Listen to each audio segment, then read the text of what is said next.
Want to lose weight without feeling hungry? Try this. From prep to plate in just 10 minutes. Chop the green onions. Dice the tomato.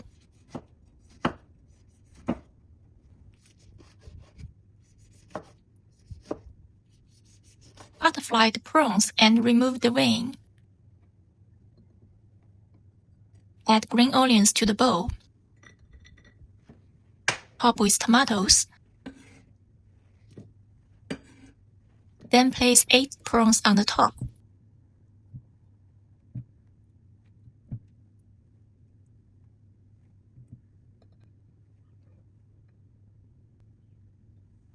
Crack in 2 eggs.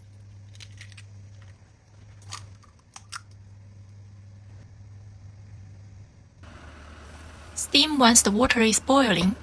Medium-high heat, 5 minutes.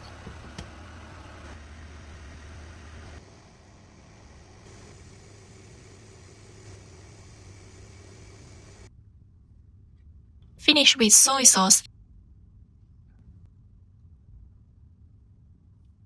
and sesame oil.